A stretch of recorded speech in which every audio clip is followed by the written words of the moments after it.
múltiples antipsicóticos con respuesta parcial, ya sea porque persisten los síntomas positivos principalmente o por efectos secundarios.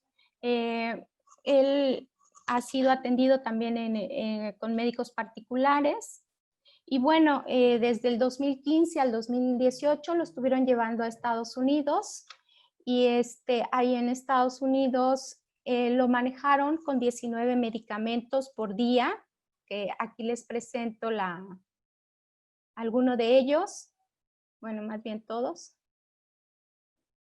Y cuando ya en 2018 él continuaba con ideas de referencia, también ideas delirantes megalómanas, erotómanas, alucinaciones auditivas, peyorativas, desorganización del pensamiento, hipersexualidad, ansiedad, con mucha caticia que la describía como insoportable. Eso era lo que él menos toleraba, ¿no?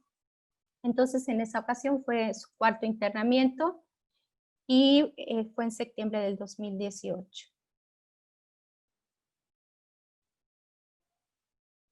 En esta ocasión, pues bueno, a mí me fue muy difícil con todos estos medicamentos que él traía. Decía yo, bueno, ¿cómo se los voy a retirar y qué tal se pone mal? Y como no lo conocía, pues bueno, siempre me dio temor. Entonces, él persistió de todos los medicamentos que traía, únicamente lo dejamos con Inveda Sustena de 75 miligramos, o sea, le aplicaba cada 15 días. Le agregamos olanzapina, viperidem, pregabalina para la ansiedad, porque era lo que más se aquejaba, y le dábamos clonazepam. Pero a pesar de eso, los síntomas predominantes eran las alucinaciones auditivas, bueno, ya con este tratamiento, perdón, él mejora. Las alucinaciones auditivas se vuelven ya no peyorativas, sino simples, ya no interferían con su conducta, pero sí seguía teniendo ideas delirantes megalómanas, pero también no interferían con su conducta con los demás. Tenía ideas erotómanas, decía que era bisexual, que no llegaba a la oficina de su padre porque solo pensaba en el miembro de sus compañeros, tenía hipersexualidad y se masturbaba continuamente, tenía conductas de frotamiento en los camiones, como ya les había mencionado, y la ansiedad pasó de ser a una ansiedad grave a una ansiedad moderada. La caticia también disminuyó, pero empezó a subir de peso. En este inter, bueno, lo que hice fue cambiarle la olanzapina por quetiapina, estuvo unos meses así, y posteriormente él abandona el tratamiento y nuevamente empieza con pensamiento desorganizado, con alucinaciones auditivas complejas que modificaban su conducta y le impedían llegar al corporativo de su papá, donde a veces él le ayudaba en algo. Y tenía ideas delirantes paranoides que pues no, le impedían relacionarse con los demás, con su papá, siempre tenía problemas con él, tenía ideas delirantes pues megalómanas, erotómanas, bizarras y de referencia, ¿no? La hipersexualidad nuevamente se presenta y la ansiedad también. En esa ocasión, ya en 2019, tuvo errores de juicio como pedir crédito en un banco, así como se bajaba los pantalones y enseñaba los genitales a las mujeres. Se ponía muy irritable con los padres sobre todo y fue el motivo de internamiento. En esta ocasión pues ya se le hizo cambio a clozapina, le dábamos 300 miligramos por día, paroxetina 60 para bajarle un poco la hipersexualidad y se le daba viperidem 4 miligramos por día. Egresó pues también por mejoría, ¿no? Ya en 2020, pues él seguía con la persistencia de alucinaciones auditivas, pues simples, o sea, con los 300 de clozapina mejoró y ya las alucinaciones auditivas pasaron a ser peyorativas y que lo insultaban y él se enojaba mucho y se molestaba, pasaron a ser simples, ya eran alucinaciones que les llamaba como buenas porque lo animaban a hacer cosas y así, ¿no? Y entonces ya no interferían con su conducta ni le impedían socializar. Persistía con ideas delirantes megalómanas, frecuentaba los Starbucks todos los días para leer y hacer planes para su megaproyecto de negocios, sin llegar a completar nada. Llegaba a la consulta y me decía, sigue la hiper, porque así le dice a la hipersexualidad, o llegaba y me decía, nuevamente estoy con la bi, que era la bisexualidad, ¿no? Se reportaba también ansioso por no poder masturbarse y estaba desorganizado del pensamiento. Entonces aumenté clozapina, 400 miligramos por día, la paroxetina la dejé igual, igual el viperiden, y le ofrecí la neuroestimulación por 3 semanas. Aquí les muestro la escala de PANSS, cómo estaba el 10 de febrero. Esto estaba externo, ya no estaba internado. Y bueno, aquí vemos que la puntuación en la escala positiva era de 32, en la escala negativa de 20 y de psicopatología general de 46. Y bueno, pues esta escala fue posterior a la estimulación que se le dio. Y si se dan cuenta ustedes, la puntuación pues bajó bastante, ¿no?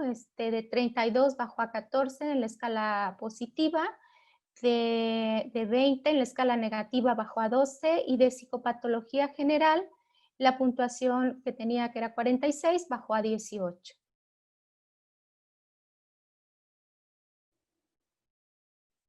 Estuvo muy bien todo lo que fue los 5 meses después de que se le dio la primera estimulación.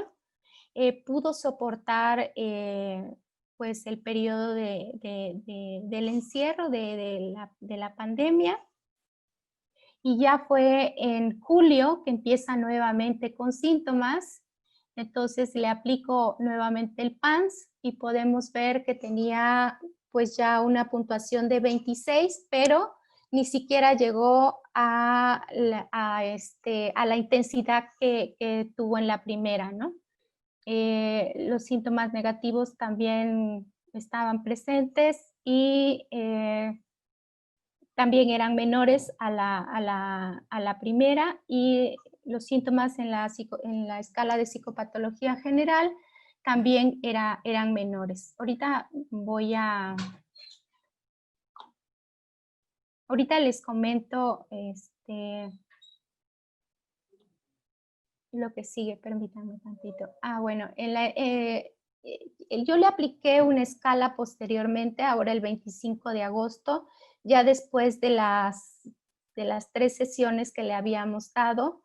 No fueron 3 sesiones, fueron 4 semanas, no, perdón, no 3 sesiones, fueron 4 semanas, ya me hice bolas. Fueron 4 semanas de tratamiento, porque la tercera semana él tuvo cosas que hacer y no se presentó 2 días, entonces tuvimos que repetir, darle una semana más de estimulación, ¿no?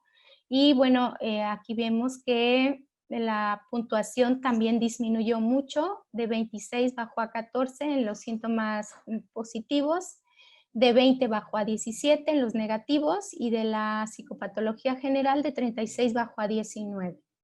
Bueno, la literatura nos dice que la utilización de la estimulación transcraneal con corriente directa disminuye en 31% en promedio las alucinaciones auditivas, con un efecto hasta de 3 meses. Bueno, pues sí disminuyeron en nuestro paciente, y además pues aguantó más tiempo, ¿no? Más de 3 meses.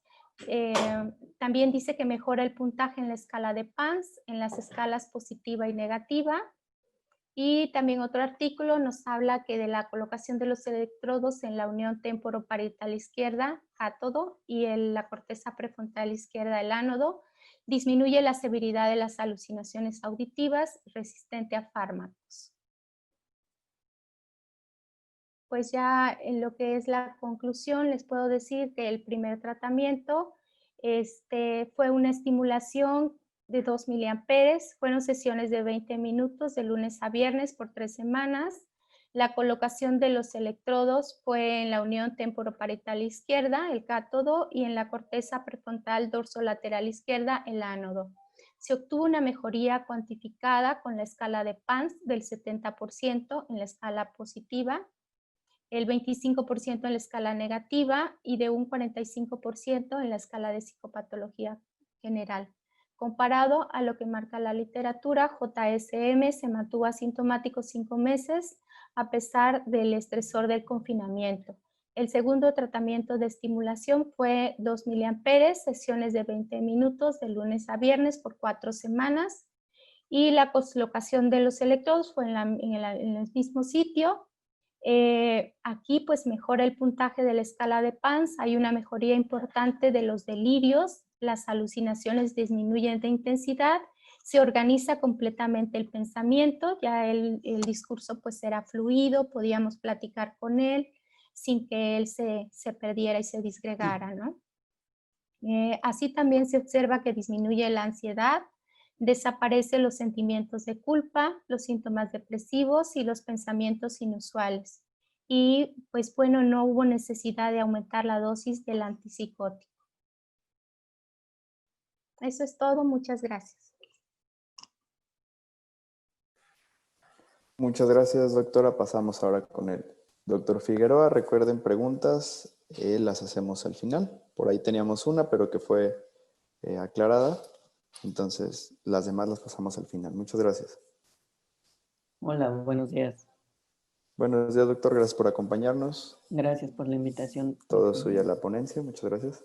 Es un caso clínico de neuroestimulación y neurocognición en trastorno límite de personalidad. La idea inicial de utilizar la neuroestimulación fue por síntomas depresivos, como veremos más adelante. Sin embargo, se orienta el caso a otra situación a medida que se fue desarrollando el mismo y por la evolución de la paciente. Este es el contenido. Se ve mucho, pero no lo es. No se preocupen. Se trata de un paciente femenino de 40 años, viuda, de escolaridad preparatoria, cuyos diagnósticos clínicos son el trastorno límite de la personalidad, un trastorno por déficit de atención e hiperactividad del adulto y el trastorno depresivo moderado, y a partir de una valoración neuropsicológica se llega al diagnóstico de un síndrome de disociación ejecutivo de los 3 circuitos frontales. Como antecedentes de importancia, no hay antecedentes heredofamiliares que debamos conocer para el caso en particular. Importante que ella refiere dificultad para poner atención en la primaria y con notas bajas, ¿no? Con mucha inquietud, y ella refiere inclusive que no podía estar sentada, ¿no? En la secundaria y preparatoria se refiere con dificultad para organizar su tiempo y actividades para alcanzar objetivos y metas, con fallos de memoria y con fallos en memoria, perdón, en atención sostenida. Con respecto al padecimiento actual, lo inicia hace 6 años, ¿no? Posterior a la muerte de 2 familiares. Se ha asociado como a una situación de duelo, con sintomatología afectiva, tristeza, llanto la mayor parte del tiempo, y presenta un episodio en el cual deja de hablar, con pérdida de control de esfínteres y pérdida completa de la independencia, por lo que es llevada a un hospital general donde realizan varios estudios descartando cualquier tipo de padecimiento neurológico y diagnosticando una crisis conversiva. Posteriormente a este episodio vuelve a restablecerse y 1 año y medio después fallece su esposo, nuevamente con otra pérdida, comenzando con síntomas igual afectivos, y 7 meses posteriores a dicho evento inicia una relación de pareja, la cual no es aceptada por sus hijos y su familia, siendo incluso violentada por los mismos. 1 año, 3 meses después presenta problemas igual con su pareja y concluye relación, misma que la lleva a ingerir pastillas para dormir, como un intento suicida, así es como se describe, asociado a sensación crónica de vacío, impulsividad, tristeza y minusvalía. Y debido a esto es ingresada durante 1 mes a un hospital psiquiátrico, egresando posteriormente por mejoría con tratamiento que veremos más adelante.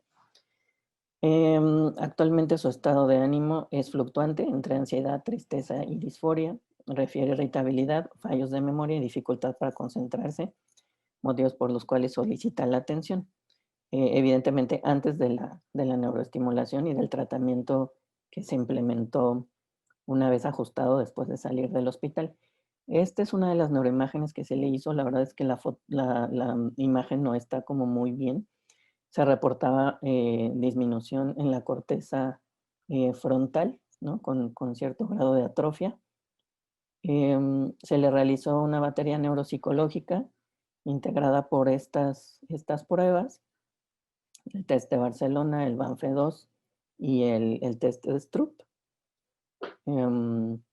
Estos son los resultados de la valoración inicial. Se incluyeron varios subtests de diferentes pruebas para pues, tener como un estudio global de sus funciones mentales, ¿no? Como a este nivel. Y si ustedes se dan cuenta, muchos de los dominios, sobre todo de atención, de memoria y de función ejecutiva, tienen una alteración severa, ¿no? Por ejemplo, en el test de 2, ¿no? Había como severas alteraciones como para dirigir la atención, para atención sostenida. Las habilidades visoespaciales también estaban alteradas, sobre todo la memoria, ¿no? Y algunas situaciones como por ejemplo de función ejecutiva en otro sentido, ¿no? Entonces se decide ajustar el tratamiento farmacológico a un ISRS, sertralina a 75 miligramos al día, incluirla en el programa de neuroestimulación con TDCS y mientras se le daban las sesiones de neuroestimulación, se optó por utilizar algunas estrategias de rehabilitación neurocognitiva. El plan de neuroestimulación es básicamente el protocolo que se utiliza para depresión, porque esa fue como la queja principal de la paciente. Sin embargo, a medida que iban pasando las sesiones y que se iba dando la neuroestimulación junto con la rehabilitación neurocognitiva, pues nos dimos cuenta que la paciente empezó a mejorar también en los dominios cognitivos. Entonces fue el protocolo de depresión, ¿no? Con una intensidad de 2 miliamperes, 30 minutos por sesión, en las localizaciones que ustedes conocen para este protocolo, y se llevó a cabo una sesión diaria por 5 días con 2 de descanso por 3 semanas. Ustedes saben también que el TLP pues cuenta con varias dimensiones, ¿no? La parte emocional, con toda esta labilidad que tienen estos pacientes, la parte de la autoimagen, la inestabilidad en las relaciones interpersonales y la impulsividad. Todas estas cosas que la paciente manifestó y tenía a lo largo de la evolución de su padecimiento, y evidentemente sigue teniendo, aunque de manera atenuada. Por lo tanto, orienta este caso clínico hacia la situación de los diagnósticos que tiene la paciente y la cognición. Y entonces hay varios estudios desde 2017 que nos dicen que hay como, además de que se sobrelapan pues, los síntomas de TDA y TLP, también comparten ciertas alteraciones cognitivas que es importante tomar en cuenta. Entonces, dentro de estos estudios, haciendo como un análisis, se llegó a la conclusión de que diversos dominios dentro de cada una de las funciones mentales están alteradas. Por ejemplo, en la atención sostenida, la atención selectiva, la atención alternante, que fueron los que se vieron mayormente comprometidos dentro de los estudios en la literatura y que pudimos observar también en la paciente, aunque no todos ellos. En cuanto a memoria, la memoria de trabajo y en las funciones ejecutivas, el control inhibitorio, la planeación, la flexibilidad cognitiva y el procesamiento riesgo-beneficio. Este es un ejemplo de las tareas que pusimos a la paciente dentro de las sesiones mientras se le daba la neuroestimulación. Es un paradigma que se utiliza o se inició utilizando para valorar empatía. Sin embargo, a mí me sirvió para valorar algunas otras situaciones. Les explico rápidamente cómo funciona. Están viendo en la diapositiva, en la parte de arriba, 3 recuadros que están unidos y que representan una historia en orden secuencial. Y por abajo, en la parte de abajo de la diapositiva, ven 2 recuadros que están separados y que corresponden a la respuesta de la historia. Es decir, si ustedes ven la historia, ¿no? Los cuadritos en forma secuencial, se podrán dar cuenta que pueden responder a esta secuencia de eventos, ya sea con el cuadrito 1 o con el cuadrito 2. La consigna aquí es que ustedes son siempre el muñequito que tenga algo morado o este colorcito y de esa manera responder. Entonces, bueno, hagan el ejercicio en ustedes mismos y vean qué responderían. Se le pusieron varias tareas, por ejemplo, aquí hay otro, ¿no? Que pues miden o se le pusieron para que nosotros viéramos cómo planifica, qué tanta atención puede poner, cómo está el procesamiento en su pensamiento, el procesamiento lógico, ¿no? Y a partir de estas actividades se le daban como de manera simultánea durante las sesiones de neuroestimulación. Esta es la valoración post-neuroestimulación y rehabilitación cognitiva. Entonces, si hacemos una comparación con respecto, perdón, voy a moverlo un poco hacia la anterior. Había como muchos cuadritos en rojo, ¿no? Con muchas alteraciones severas. Y si comparamos, no mejora, por supuesto, de una manera radical, ni espectacular, ni fantasiosa, pero sí empieza a tener mejoría con respecto a los dominios de atención, a memoria, ¿no? Aunque sigue habiendo alteraciones severas, y a función ejecutiva, ¿no? Inclusive algunas cosas, por ejemplo, el ordenamiento alfabético, empiezan a normalizarse. Y bueno, eso nos da como pues la pauta para decir que la paciente mejora a partir de la neuroestimulación y en conjunción con las estrategias de rehabilitación neurocognitiva. Sabemos entonces que hay una interacción, ¿no? Entre el TDA y el TLP. El TDA puede ser considerado como un potencial factor agravante del TLP o como un factor predisponente o de vulnerabilidad para desarrollar el trastorno de personalidad. Además, se ha descrito que existen factores ambientales y genéticos comunes a ambos trastornos que pueden explicar la notable correlación fenotípica entre ambos basada en el componente psicobiológico de impulsividad, de un modo similar a lo planteado en la comorbilidad con el trastorno por uso de sustancias. La manifestación obviamente de los síntomas cambia por la edad y por el tipo de personalidad, o sea, está matizada por la personalidad en los pacientes, sobre todo adultos con déficit de atención. Estos son los síntomas en común, ¿no? Algunos de los cuales la paciente presentó a lo largo de la evolución, como ustedes pueden ver en la diapositiva, las relaciones interpersonales inestables, las peleas verbales o físicas, las conductas de riesgo, la automedicación o francamente un uso inadecuado de los medicamentos para cualquier otro motivo y los malos hábitos higiénico-dietéticos. Y bueno, profundizando en la situación de la estimulación transcraneal por corriente directa relacionada con la cognición, pues encontramos algunos estudios que nos dicen, por ejemplo, que la corteza prefrontal, si hay la colocación de los electrodos en estas áreas y se estimula como los protocolos que nos ha comentado ya anteriormente la primera persona que habló y lo que conocemos con respecto a TDCS, mejora, ¿no? en los dominios de memoria de trabajo. Otro estudio nos habla también sobre la corteza prefrontal dorsolateral izquierda, ¿no? Y el papel que tiene en la modulación del control inhibitorio, y a partir de la estimulación transcraneal por corriente directa, pues puede haber como un mejor control en la impulsividad, en el freno, etcétera, ¿no? Y no se han hecho estudios como, o por lo menos no los encontré, no sé si alguno de ustedes tengan alguna literatura, en el cual se haga como un perfil neuropsicológico de los pacientes aunado a la estimulación, a la neuroestimulación.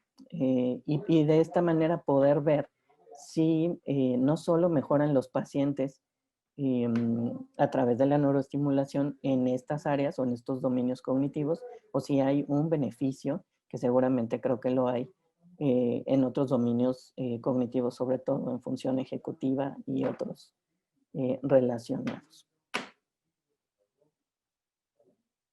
Y bueno, con esto termino yo. Es un caso pequeño, pero me parece ilustrativo y con un, pues que muestra el beneficio de la neuroestimulación asociada a las técnicas de rehabilitación neurocognitiva.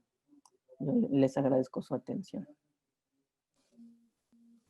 Muchas gracias, doctor. Para seguir con el tema, tenemos por ahí una pregunta que nos hacen. Dice, la modificación en funciones ejecutivas y memoria de trabajo, ¿después de cuántas sesiones de neuroestimulación se observaron? Sí, presenté aquí nada más como la batería neuropsicológica basal y la que se hizo al final. Sin embargo, se hicieron algunos subtests como en un corte a las 5 sesiones, ¿no? Al final de la primera semana, y ya había como cierta mejoría. Todavía no había una mejoría sustancial cuantitativa en las pruebas, pero empezó a mejorar en la observación. Posteriormente, ustedes pudieron observar que mejora ya en la parte más cuantitativa. Entonces, si tenemos como un estimado, podríamos decir que a partir de la quinta, sexta sesión, se observa una modificación hacia la mejoría en cuanto a función ejecutiva y memoria de trabajo. Perfecto, vamos a regresar entonces con el ingeniero Carlos González. Nos preguntaban qué tan profundo puede llegar la estimulación con TDCS. Ok, ¿sí ven la diapositiva que puse? Sí. Ok. ¿Sí? Va a depender de varios factores, sobre todo dónde se colocan los electrodos, ya que, como les comenté, la energía eléctrica o la corriente eléctrica no necesariamente se va a ir de forma lineal del electrodo positivo hacia el negativo, va de una manera difusa. Entonces, si yo coloco los electrodos muy cerca, la región de estimulación va a ser muy corta y va a ser más superficial. La intensidad del campo eléctrico que se forma en estos montajes o en esta colocación se ve aquí donde estoy moviendo la flecha, en donde están los puntos rojos es donde hay mayor intensidad de campo eléctrico y donde está amarillo hay menor, donde está azul prácticamente no hay nada. Entonces depende mucho de dónde pongamos los electrodos. Principalmente. Entonces, si ponemos, por ejemplo, un electrodo en la corteza prefrontal del lado izquierdo y el otro, el ánodo ahí, y el cátodo en el hombro derecho, podemos llegar a estimulaciones profundas, ¿sí? Podemos pasar por el hipocampo, por ejemplo, ¿sí? Entonces, depende mucho de cómo coloquemos los electrodos, ¿sí? Y también, obviamente, de la intensidad de la corriente eléctrica que se aplica. Pero sí puede llegar a ser estimulación profunda, aunque es difusa. Muchas gracias. Pasamos a la siguiente pregunta por ahí es, ¿por cuánto tiempo se mantiene el efecto en el trastorno del límite de personalidad? ¿Hay sesiones de mantenimiento? Estamos hablando de que a esta paciente se le dio la neuroestimulación más o menos a finales de marzo, no, perdón, a finales de abril y principios de mayo. Entonces, se ha estado dando sesión de mantenimiento al mes desde mayo a la fecha y se ha observado como que se sostiene el beneficio, ¿no? Se mantiene un tanto el efecto. Y bueno, tenemos que tomar en cuenta que además se continúan con las sesiones de rehabilitación neurocognitiva, a pesar de que eh, no se dé la neuroestimulación. Es decir, ya no se volvió a dar otro pulso de neuroestimulación como el protocolo con las 3 semanas, solo la sesión de mantenimiento una vez al mes, pero pareciera que está manteniéndose el efecto. Evidentemente tendremos que esperar a que la evolución avanzara en el tiempo para saber si el efecto es sostenido o permanente. Perfecto, muchas gracias. Va para ambos doctores. Preguntan, ¿se ha trabajado con pacientes psicóticos? Bueno, Bueno, pues yo les puedo decir que este es el único caso Sí. que yo he tenido de paciente psicótico, Claro. y los demás Sí. han sido pacientes El con trastornos de gobierno ya. depresión, de Y ansiedad le van a dar y un una chavalo paciente con trastorno límite. Una pregunta, doctora. Nos decían por ahí si acompañó con alguna terapia cognitiva la estimulación. No, no se acompañó porque el paciente no está, cuando tenía el pensamiento desorganizado, no era posible, ¿no? Pero posiblemente más adelante requiera sesiones de terapia de rehabilitación cognitiva, porque sí tiene algunas Ok. áreas donde pues ya el medicamento o la psicoterapia no lo puede ayudar, pero sí la terapia de rehabilitación cognitiva. Ok, muchas gracias. Nos preguntan para todos si esta técnica se ha utilizado en adolescentes y si la recomiendan. Sí, sí hay estudios de investigación en adolescentes, sí se utiliza, obviamente con las medidas de seguridad pertinentes. ¿Sí? Entonces, haciendo bien los protocolos de estimulación se puede llevar a cabo ya que la tecnología es muy segura. Entonces, y sí Habla- hay investigación en adolescentes. Aprovechando para la doctora, cuando estaba dando la estimulación con su paciente, ¿qué estaba haciendo el paciente? ¿Lo dejaba usted en reposo o veía algún video o algo así? Lo que hacíamos era platicar de las actividades que tenía, cómo se sentía, él hablaba de sus problemas y entonces ahí empezábamos a ver cómo el pensamiento se empezaba a organizar. Eh, Cuando él está menos ansioso no habla de la hipersexualidad, no la actúa, ¿no? Entonces, pues sí, era como una terapia psicodinámica nada más. Era conversar principalmente, entonces. Ujú, Súper, ok. sí. Muchas gracias. Ok, pasamos a la siguiente pregunta. ¿Qué tan útil sería en paciente con trastorno límite de personalidad y epilepsia del lóbulo temporal?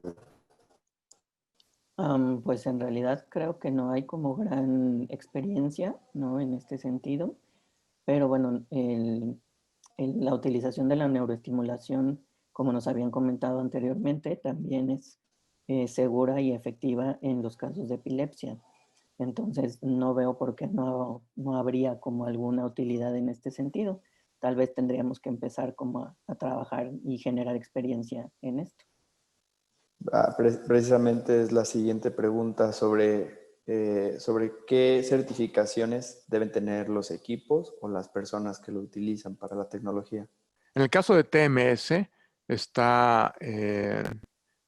son equipos que están autorizados y en uso desde hace ya algunos años para tratamientos como la ansiedad y la depresión. Y en México los equipos médicos están regulados por la COFEPRIS.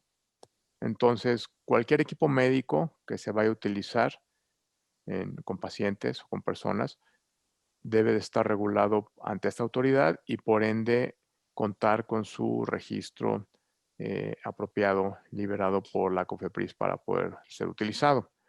En el caso de TDCS, existen equipos que son dispositivos médicos fabricados por empresas médicas que cumplen cierta regulación en sus países de origen. Y también cuando es equipo médico, la COFEPRIS es la que lo regula. Entonces, también deben de tener su registro ante esta autoridad. TDCS, como es una tecnología relativamente sencilla, también existen diversidad de equipos que son clasificados como electrónica de consumo y por ende no están regulados como equipo médico.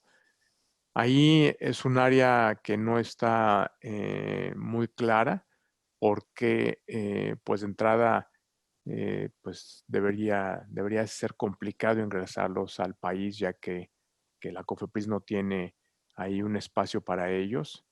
Sin embargo, se venden libremente en Internet y pues al no tener ninguna regulación sanitaria, pues el usuario o el que los compra adquiere toda la responsabilidad en su uso. y por ende en un posible daño al paciente. A pesar de que es seguro TDCS, hay que hacerlo bien para evitar algún efecto secundario no deseado en los pacientes. Entonces, para efectos médicos sí es recomendable que los equipos cuenten con su registro ante la COFEPRIS. Regresando al asunto de TMS, los equipos de estimulación transmagnética, estimulación transcranial magnética, equipos médicos sí requieren registro ante la COFEPRIS por el nivel de energía que manejan. Si alguien llega a ofrecer un equipo de imanes o de magnetoterapia, es otra cosa, porque están hablando de campos del orden de los miligauss o de un gauss. Eso no va a funcionar para lo que es TMS. TMS debe de contar con su registro sanitario y se debe de conocer muy bien cómo funciona el equipo, está bien capacitado, ya que es alta energía. De lo contrario, no va a funcionar. Y en el caso de TDCS, pues también para fines médicos se recomienda que el equipo cuente con registro sanitario y con la Sociedad Mexicana de Neuromodulación se lleva a cabo un taller de certificación en donde pues se revisa a fondo el detalle de cómo funciona la tecnología, en qué consiste, etcétera, y se hacen ejercicios prácticos para que las personas puedan utilizar con toda seguridad este tipo de dispositivos. Y quisiera agregar al comentario que hay dispositivos comerciales, como bien lo mencionas, que pueden alcanzar hasta 20 miliamperes. Esa corriente y es peligrosa para el cerebro, puede generar convulsiones, ¿no? Entonces, como bien dice Carlos, hay que tener mucho cuidado a la hora de elegir el dispositivo y bueno, por eso la importancia de que sea en grado médico. Sí. Gracias, ingeniero. Gracias. Ok, pasamos a la siguiente pregunta y también regresando a la pregunta anterior sobre los pacientes psicóticos, queremos hacer una invitación a las personas que ya utilicen actualmente la tecnología. Si tienen algún caso clínico que nos quieran compartir, se pueden comunicar conmigo. En este momento les voy a hacer llegar mi correo y pues bueno, valoramos ¿cómo se llama? El caso y vemos si lo podemos hacer público en una de estas sesiones. Regresando a las preguntas, preguntan, ¿qué instituciones públicas ofrecen este tipo de servicio y cuáles privadas? Me parece que instituciones públicas no tienen el servicio aún. Y en cuanto a la forma privada, pues supongo que es quien cuente con el dispositivo de forma particular en sus consultorios. A nivel institucional, en realidad no tengo información. No sé si la doctora tenga alguna información. Pues no, nada más. Bueno, sé que lo tengo yo y tiene el doctor, no recuerdo el nombre, es el doctor, ay, ¿cómo se apellida? Se me San fue. Juan. Sí, pero hay otro, el doctor Peña. Peña, sí.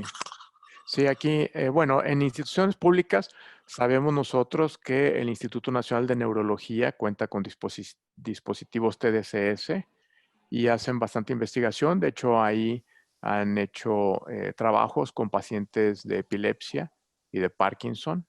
El doctor Daniel San Juan es la persona que ha hecho, que tiene más experiencia con TDCS en este tipo de trastornos neurológicos. De hecho, en la plática que se dio de neurología, él presentó sus casos de estudio en estos padecimientos bastante interesantes con muy buenos resultados. Se le puede contactar a él por si quiere más información. También el Instituto Mexicano de Psiquiatría cuenta con equipos de estimulación transcranial magnética y actualmente, bueno, se encontraba haciendo un protocolo de investigación con estimulación transcranial por corriente directa.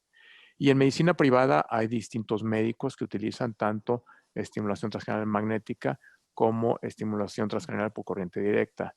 La estimulación transcranial magnética tiene más años siendo usada y conocida en México, ¿sí? Y TDCS, pues prácticamente se empezó a utilizar en el 2017 aquí en México, aunque TDCS se utiliza en otros países desde el año 2000. Perfecto, muchas gracias. Pasamos a la última pregunta, precisamente sobre Parkinson. En caso de Parkinson, ¿ha habido algún caso de éxito? ¿La estimulación es capaz de alcanzar el cerebelo? Bueno, si quieren voy a contestar de lo que tengo enterado. Como les decía, el doctor San Juan en neurología ha hecho trabajo ha hecho estudios con pacientes de Parkinson con buenos resultados, y sí hay protocolos de hacer estimulación en el cerebelo. O sea, sí hay protocolos, sí hay investigación. Obviamente hay que poner los electrodos en cierta manera, la corriente a cierto nivel, cierto tiempo, etcétera. Entonces, todo esto sí se ha llevado a hacer. Hay muchísima investigación, hay muchos casos publicados, y seguramente si uno busca en las redes médicas podemos encontrar alguna publicación del Instituto Nacional de Neurología de la Ciudad de México acerca de este tipo de estimulación del cerebelo y tratamiento en Parkinson. Al parecer ya no hay más preguntas. Muchas gracias. Muchas gracias a todos por acompañarnos. Cerramos la sesión. Cualquier cosa nos pueden pasar. Todas nos quedamos conectados por aquí, los demás de HFB. Y cualquier cosa o duda, estamos a sus órdenes. Muchas gracias. Cuídense. Nos vemos en la siguiente, que va a ser el 7 de septiembre. ¿Sale? Ok, gracias. Muchas gracias. Hasta luego. Gracias, que tengan hasta buen día. luego. Hasta luego. Buen día.